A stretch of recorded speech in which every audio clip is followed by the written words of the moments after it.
이 주제가 이제 만들어지고 여기까지 오게 된 경과에 대해서 짧게 말씀드리겠습니다. 작년에 박한서 선생하고 이제 올해 행사를 어떻게 할 것인가 고민을 하다가 이제 올해가 김현 선생의 30주년이면서 이제 5.18의 40주년이 함께 이제 겹치는 해였습니다. 그래서 단순히 숫자가 중요한 건 아니겠지만 우리가 김현 선생이 현실의 문제나 역사의 문제에 대해서 직접적으로 발언하는 분은 아니지만 그분이 말년에 5.18이라는 문제를 가지고 문학과 폭력 또 종교 이런 문제에 대해서 얼마나 깊게 사회하셨는가를 알고 있기 때문에 그런 문제에 초점을 맞춰본다면 김현 선생의 비평을 조금 더 깊게 읽을 수 있지 않을까 하는 그런 아이디어를 가지고 올해 이제 이런 심포지움을 하게 됐고요.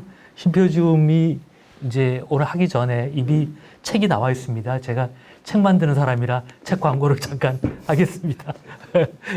이거는 제가 편도하고 김영준 선생과 함께 책도 만든 무한 텍스트로서의 5.18이라는 책인데요. 그러니까 여기 무한 텍스트라는 말이 있는데 이제 이 심포지움의 공식적인 이제 것이 이제 김현과 5.18 광주 민중항쟁이지만 사실은 이 제목에는 민중항쟁이라는 말을 쓰지 않았습니다. 그러니까 그거는 분명한 의도가 있는데요. 광주 민중항쟁이라는 말은 이제 국가가 공식적으로 5.18에 대해서 이제 부여한 명칭이고 우리가 문학하는 입장에서 문학적 상상력 혹은 정치적 상상력을 가지고 광주를 새롭게 읽거나 호명할 때는 광주 민중항쟁이라는 이름에 얽매일 필요가 없다는 생각이었습니다. 그래서 발표하신 세 분의 제목도 이제 5.18이라고 돼 있지 광주 민중항쟁이라는 말을 따로 하시지 않은 것 같습니다. 그래서 이 책의 제목이 무한텍스트로서의 5.18이지만 사실은 무한텍스트란 말은 5.18에도 해당되고 김현 선생의 문학 자체가 무한텍스트라고 얘기해도 될 것 같습니다. 무한텍스트라는 명명은 좀 이따 발표할 김영중 선생의 아이디어인데요. 참 좋은 이름이고 아까 정발 선생께서 김현 선생의 그 도시와 고향에 대한 굉장히 풍부하고 흥미로운 통찰을 보여주셨는데 그것도 역시 김현 선생에 대해 글이 얼마나 많이 우리가 다시 읽게끔 하는 여지가 있는가. 다시 말하면 김현 선생의 텍스트야말로 얼마나 무한한 텍스트인가 보여주는 사례라고 생각이 됩니다. 자, 시간이 많지가 않습니다. 그래서 죄송하지만 발표를 하실 때는 15분 내에서 해주셔야 되고 토론도 5분 안에서 끝내야 되기 때문에 짧게 5분 안에서 토론문 얘기해 주시고 또 거기에 대한 답변을 3분 안에서 죄송합니다. 그렇게 굉장히 좀 무례한 그런 속도로 제가 진행을 해야 되겠습니다. 그러면 한예희 선생님의 발표를 전해 듣도록 하겠습니다.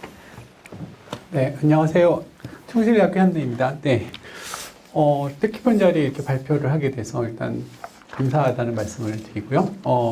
제가 이제 받아든 주제는 김현과 5.18이라는 주제인데 이게 상당히 어려운 주제라 어떻게 접근할까 고민을 많이 했는데 아무래도 김현 선생 글의 핵심적인 정조 중에 하나가 부끄러움이라서 부끄러움이라는 그 정조가 이제 5.18을 기준으로 어떻게 바뀌었는지 근데 그게 단순히 충격적인 사건을 겪었기 때문에 바뀌었다기보다는 어떤 문학적 주체를 구성하고 그 문학적 주체가 사회에 대해서 어떤 저항이나 비판을 하고자 할 때 어떻게 문학적 주체가 바뀌는데 부끄러움이라는 정조가 이제 개입했는지 뭐 이런 점을 중심으로 좀 이 글을 써봤습니다. 네.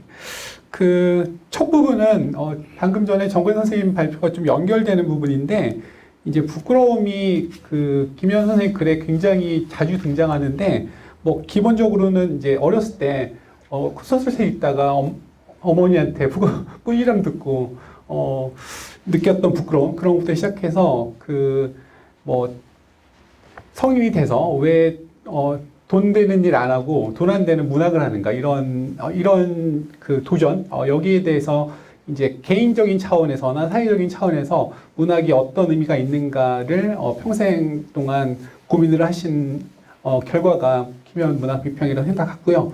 그리고 제가 이렇게 쓴 이유는 김현 선생 글 중에 그러니까 통찰력이 돋보이는 부분이 많은데 특히나 부끄러움을 다룬 그런 글에서 그 통찰력이 좀 더 두드러지는 게 아닌가. 그래서 그 부분에 대해서 저도 읽으면서 이걸 이렇게까지 분석할 수 있구나라고 상당히 충격을 받았고, 그게 왜 그럴까를 찾아보는 과정에서 이 유년 시절의 경험이 굉장히 큰 영향을 미쳤고, 그 경험이 문학을 하는 바탕이 됐구나라는 그런 판단을 내렸습니다. 그래서 그 31쪽에 보시면 그 책 읽기의 괴로움, 여기에 최일원론이 등장하는데, 거기에 그 소설 주인공의 심리를 분석하는 부분이 있습니다. 근데 이제 약간 성적인 소설을 읽는데 그 어머니가 글자를 못 읽으신다는 걸 알고 버젓이 그 성적인 소설을 어머니 앞에서 대놓고 읽는 그런 장면이 나옵니다. 그래서 그거를 이렇게 분석했는데, 자기가 어른이라는 것을 감추기 위해서 남들 앞에서는 책 읽기를 숨기고,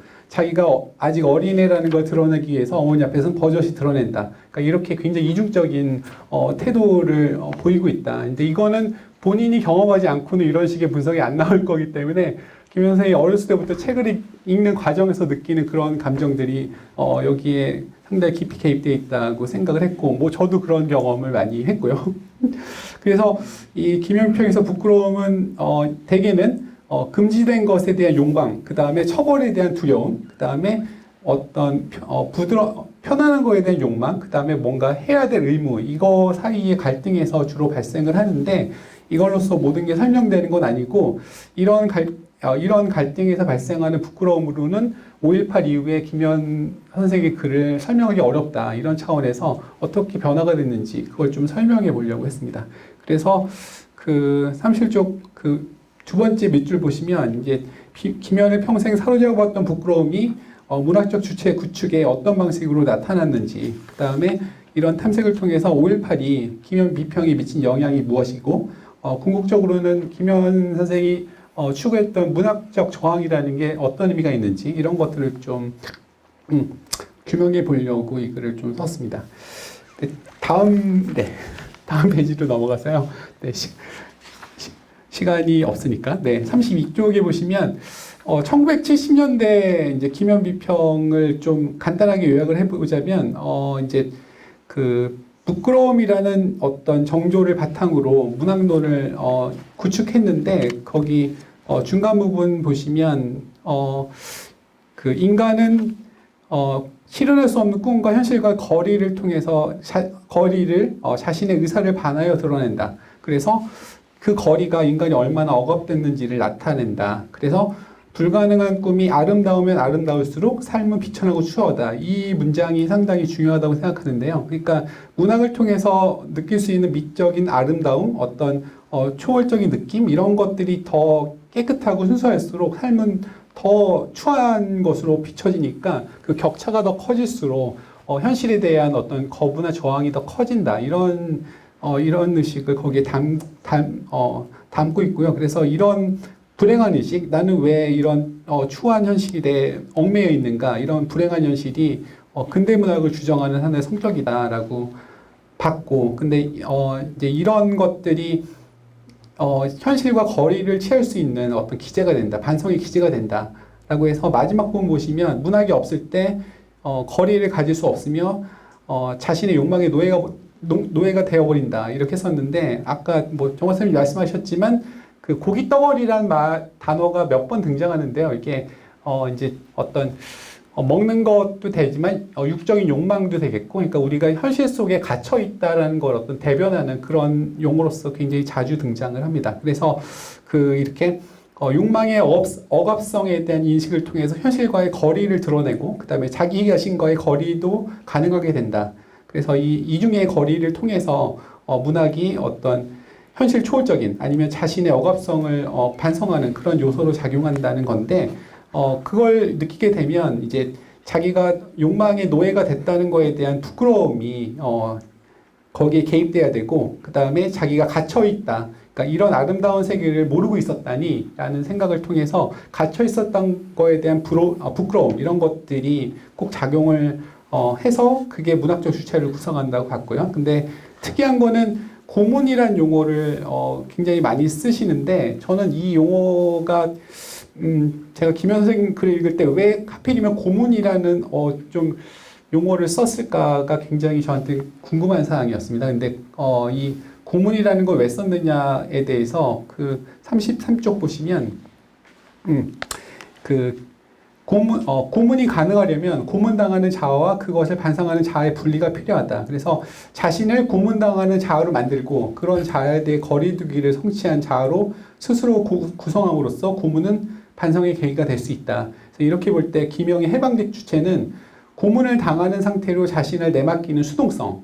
근데 자신의 욕망의 노예였음을 확인하고 그것을 벗어난 이 능동성, 이렇게 그러니까 수동적이면서 그걸 능동적으로 바꾸는 이런 운동이 결과로서 탄생을 하고, 이 결과로서 탄생한 주체가 이제 1970년대 문학적 주체인데, 그걸 뒷받침하는 게 바술라르의 이론이고, 바술라르 이론을 기반했을 때 이렇게 탄생한 어떤 거리두기를 통해서 탄생한 주체는 어떤 사회 여백에 있는 사람이다. 그래서 사회 여백에 떠돌아다님으로써 사회 자체를 회의하게 만들고, 이런 완전한 자유가 어떤 사회 저항적인 역할을 한다. 이제 그렇게 구성이 되어 있습니다. 그래서 거기 떠돌이의 자유라는 표현이 나오는데, 이 떠돌이의 자유는 사회적 제약에서 완전히 해방된 상태이고, 이것은 억압적 사회를 거부할 수 있는 어떤 위치에 있는 상태를 의미한다.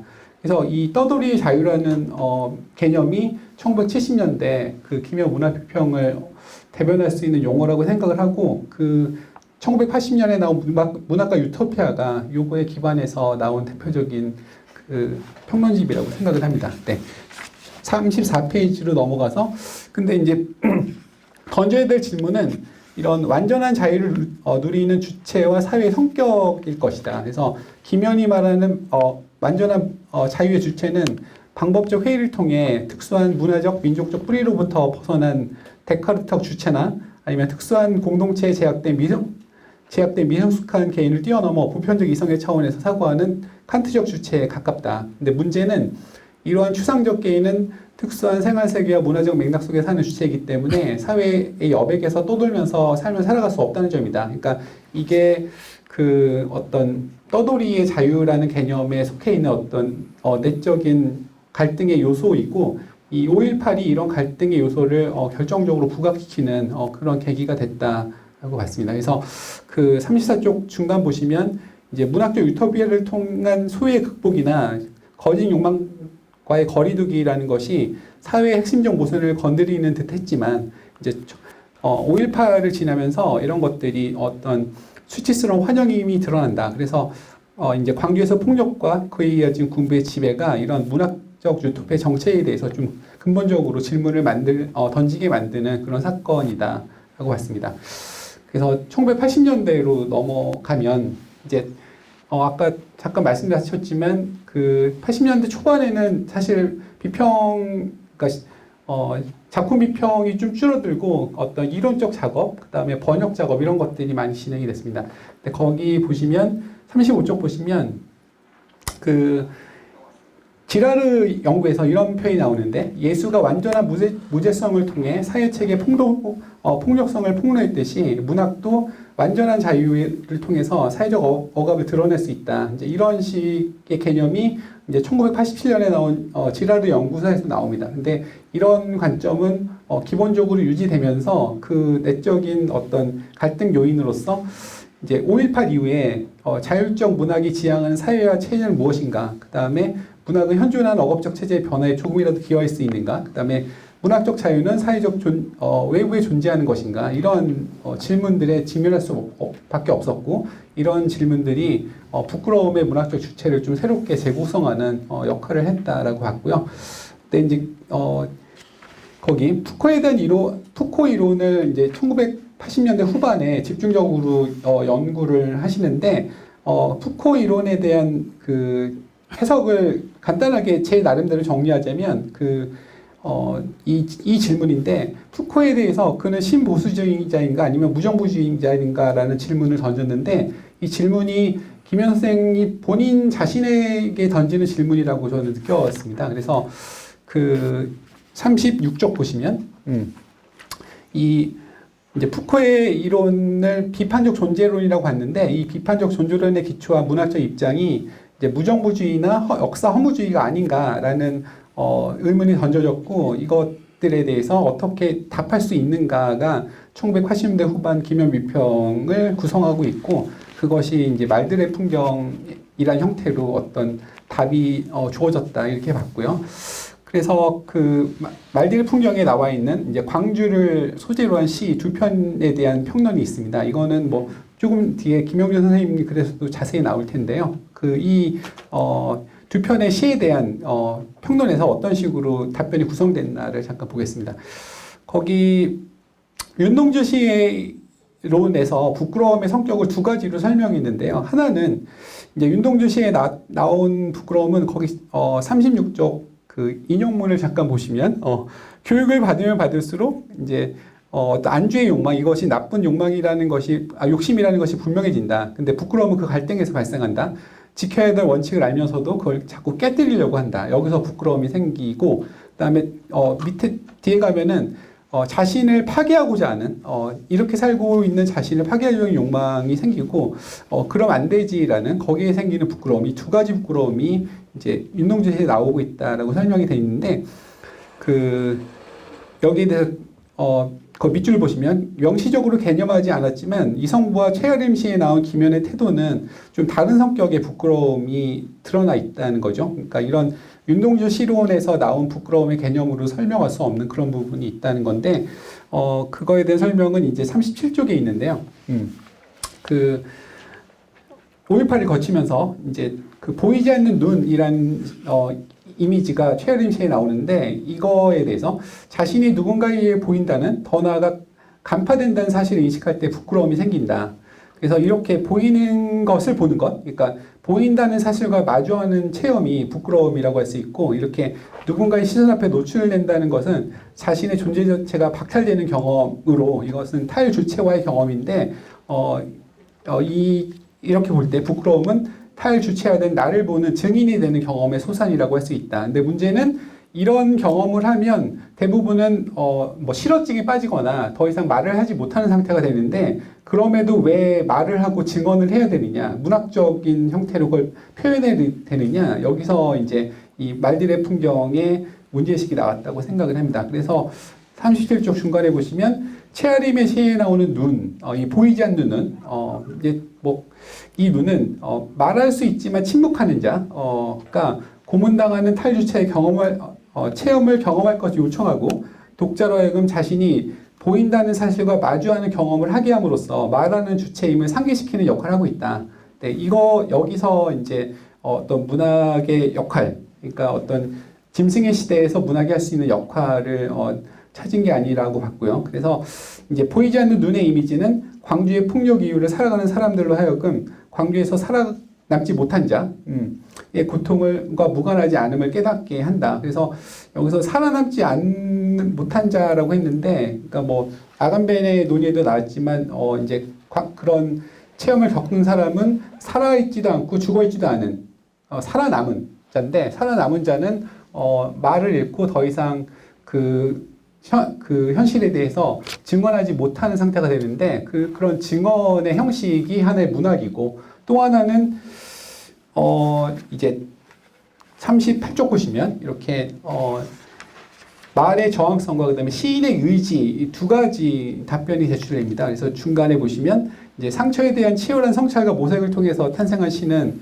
현실과의 타협을 거부하고 새로운 세계를 향한 움직임의 기초가 될 수 있다. 그래서 새로운 이제 상처가 아무는 세계의 도래를 희망하는 욕망이 말에 담겨 있다라는 거고요. 근데 그걸로는 부족하고, 이 아름다운 이미지는 아름다운 세계에 대한 의지의 뿌리지만, 짐승의 시간과 사건을 겪은 사람에게는 그런 의지를 갖는 것이 쉽지 않을 뿐더러 내면의 상처와 그것이 치유되는 세상의 도래를 꿈꾸는 문학적 이미지를 창조하는 것은 더욱 힘든 일이다.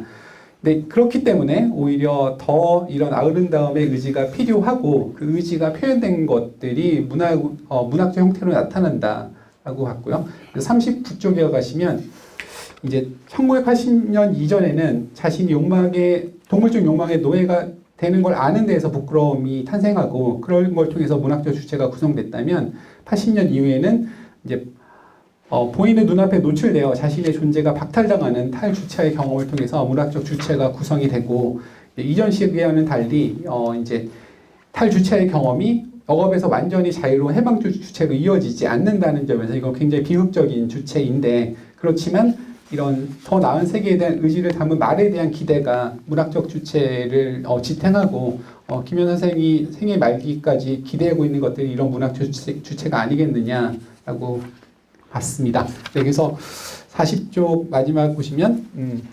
김현은 시는 외침이 아니라 외침이 터져 나오는 자리이다. 이걸 밝히기를 희망한다는 말로 이제 최아림 시를 분석했는데, 여기서 이제 광주 이후 시를 쓰는 것이 가능한가? 문학주의는 이제 역사 허무주의 아닌가라는 비판에 대한 어떤 최종적 답변이 함축되어 있다고 생각을 했고요. 그래서 이 역사주의의 외침, 그러니까 역사주의가 어떤 이데올로기에 기초해서 어떤 방향에 따라서 문학도 진행돼야 된다, 이런 요구를 한 것이 있는데, 이 역사주의 외침과 최아림 시에 나오는 눈의 이미지 중에서 지금까지 살아남아 외치고 있는 것은 누구인가, 이렇게 김현 선생이 되묻지 않을까라고 생각을 했습니다. 네, 발표 여기서 마치겠습니다. 네, 감사합니다. 시간도 잘 지켜주시고 부끄러움이라는 문제에 대해서 5.18 이전과 이후에 김현 선생의 사위한 자락을 볼 수 있는 좋은 발표였습니다. 김비영 선생의 토론을 짧게 해주시면 좋겠습니다. 예. 발표 잘 들었습니다. 제가 예전에 대학원 시절 때 김윤환 선생님으로부터 들은 이 글을 읽고 들은 말에 떠올랐었는데요. 김현 선생님과의 어떤 추억을 얘기한 자리였었는데, 우연히 5.18 얘기가 나왔을 때 김현 선생님이 더 이상 말을 끊고 하염없이 눈물을 흘렸다, 이렇게 증언을 해주신 적이 있었었는데, 좀 한내희 선생님 글을 보고 그 눈물의 의미, 그리고 그 말없음의 의미가 무엇인지 확연히 깨닫게 되었었던 것 같습니다. 저도 시간이 없는 관계로 그냥 바로 읽도록 하겠습니다. 발표문은 부끄러움의 여러 심리 기제를 살피면서 5.18을 기점으로 김현의 문학론이 어떻게 변화해 왔는지를 논구하고 있습니다. 기존의 부끄러움이 금지된 것의 욕망, 처벌 혹은 안주의 욕망, 해야 할 의무 등 내면의 시선을 감당하는 것이었다면 5.18 이후에 그것은 보이지 않는 외적 시선을 견디는 데서 오는 존재의 박탈감이라고 생각해 볼 수 있을 듯합니다. 사실 김현이라는 여러 기표를 떠올리면 변혁운동의 촉발점이 되었던 5.18과 문학주의 일변도였던 김현의 문학론은 별반 관련이 없어 보입니다. 하지만 발표문에서는 김현의 문학론이 어떻게 저항의 자리에 초대될 수 있는지를 설득력 있게 분석해내고 있습니다. 기실 문학적 경험을 통한 완전한 자유라는 것은 사회 및 제도 바깥에 존재할 때 가능할 수 있습니다. 따라서 문학의 자율성론 측면에서는 작가의 내적 진실이 중요할 뿐 경험적 사실이 촉발하는 외적 세계의 폭력성은 논외로 밀려날 가능성이 큽니다. 물론 문학의 유형성을 아주 저버릴 수는 없는데 문학을 통한 인간화, 여기서 인간화라는 것은 유종호 선생님께서 말씀하신 어떤 개념인데요. 섬세한 감수성을 바탕으로 타인에 대한 공감 능력과 세계에 대한 통찰력을 키워가는 존재로의 성장을 의미합니다. 하지만 아우슈비츠 이후 시쓰기가 불가능해졌다는 저 유명한 말처럼 짐승의 시대에 문학이 인간다움을 실현시킬 수 있다는 믿음은 더 이상 유효하지 않은 것으로 여겨졌습니다. 발표문에서도 나와 있듯이 광주학살의 충격은 아름다움과 인간다움을 연결시키려는 문학적 노력을 의심케 했습니다. 하지만 김현은 아름다움 그 자체가 아니라 아름다움에 대한 의지, 말 그 자체가 아니라 말이 터져나오는 자리에 주목함으로써 문학주의와 저항적 실천 사이에 다리를 놓고자 했습니다. 이를 관통하는 것은 부끄러움이라고 할 수 있습니다.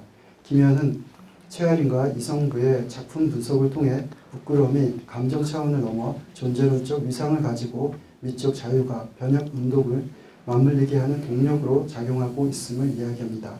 이는 기존 김현 문학론이 가진 자유 억압, 유용 무용, 현실과 꿈 등의 이향 대립을 극복하는 중요한 단서를 제공해준다고도 할 수 있습니다. 여기서 한 가지 여쭙고 싶은 것이 있습니다. 발표문에서는 김현의 문학론과 관련하여 아름다움에 대한 의지가 오지 않았지만 오고야 말 희망을 예정하고 있는 문학의 조건이라고 말하고 있는 듯합니다. 분명 제 이해도의 문제인 것 같지만 그 의지의 주체가 여전히 개인의 영역에 머물고 있다는 느낌을 거둘 수 없습니다. 무엇보다 그것이 감정적이든 존재론적이든 부끄러움이라는 고립적이고도 내밀한 정서에 기반하고 있기 때문입니다.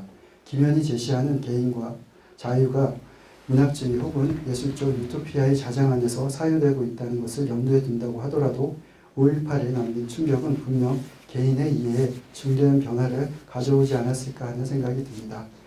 실제 80년대 이후 우리 문학이 경험하는 의지의 주체는 공동체 혹은 역사 안에서 구성되고 있고 김현 또한 그것을 목도해 왔기 때문입니다. 다소 거칠고 추상적인 질문임을 무릅쓰고 이에 대한 발표자님의 고언을 귀 기울여 청하고자 합니다. 네. 이게 심오한 질문도 좀 짧게 답해 주시기 바랍니다. 네, 답변하면 오늘 여러분 집에 못 가실 것 같고요. 네, 간단하게 답하자면 김현 선생이 문학과 어떤 사회, 인간과 어떤 외부 세계를 연결하는 어떤 고리로서 생각하는 것은 욕망의 보편성인 것 같습니다. 그래서 어떤 사람이든 갖고 있는 욕망이라는 거, 물론 여기에선 논란이 있겠지만 그 욕망의 보편성을 통해서 사회에도 욕망을 규제하는 어떤 체계이고 그 사회를 규제하는 욕망의 체계를 어떻게 반성하느냐에 따라서 사회도 바뀔 수 있다라는 기본 전제를 깔고 있는데 여기에 대해서는 제가 약간 그 다른 생각도 갖고 있지만 자세하게 얘기하기는 좀 뭐해서 네 하여튼 그 간단하게 말씀드리면 이 김현 선생이 말하는 개인이 어떻게 사회적 역할을 할 수 있는 거에 대해서 욕망의 보편성에 대한 개개인의 반성과 그 다음에 사회와 개인을 연결하는 어떤 고리로서의 욕망이 어떻게 작동하는지를 분석함으로써 사회 변화를 이끌어낼 수 있다. 이제 이런 차원에서 생각을 했다고 생각합니다. 네. 답변 감사합니다. 시간이 많이 지나서 첫 번째 발표와 토론 여기서 마치겠습니다. 고맙습니다. 두 분. 예.